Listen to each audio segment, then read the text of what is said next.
प्रणाम। कई लोगों के मन में ये शंका होती है कि जिन मूर्ति में आत्म तत्व तो है नहीं, तो फिर उसे मानने का क्यों।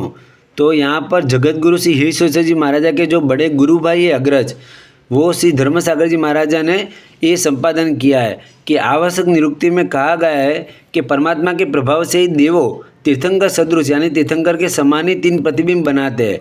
और जैसे दानशील तप और भाव कहने वाले न हो, ऐसे चतुर्मुखता का विशेष विवेचन अभिधान चिंतामणि नाममाला में कहा गया है। स्तवन में भी हम गाते हैं, चौमुख बिंब अनुपम राजे मोरा राजिंदा।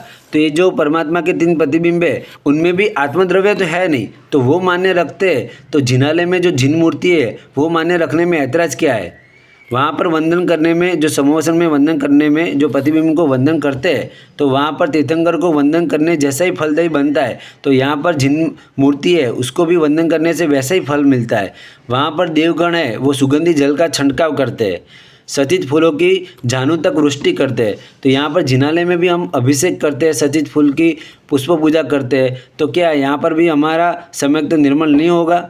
तो परमात्मा के यहाँ पर ऐसा कहा जाए कि वहाँ पर प्रतिबिंब आप मान्य क्यों रखते हो, तो कोई लोगों का ऐसा कहना होता है कि वहाँ पर तीर्थंकर की बुद्धि होती है, क्योंकि तीर्थंकर सदृश ही दिखते हैं।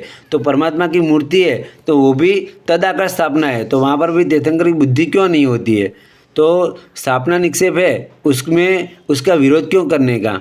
फिर लास्ट में धर्मसागर जी महाराजा कहते हैं कि ये हमने अंजन करने की दंडिका दिखाई, फिर भी यह आँख नहीं मिटे, मतलब आँख का रोग दूर न हो, तो समझ लेना कि कोई असाध्य रोग है, यानी फिर छोड़ देने जैसा है, या फिर कोई लंबे प्रयासों के बाद ठीक हो वैसा रोग है। प्रणाम।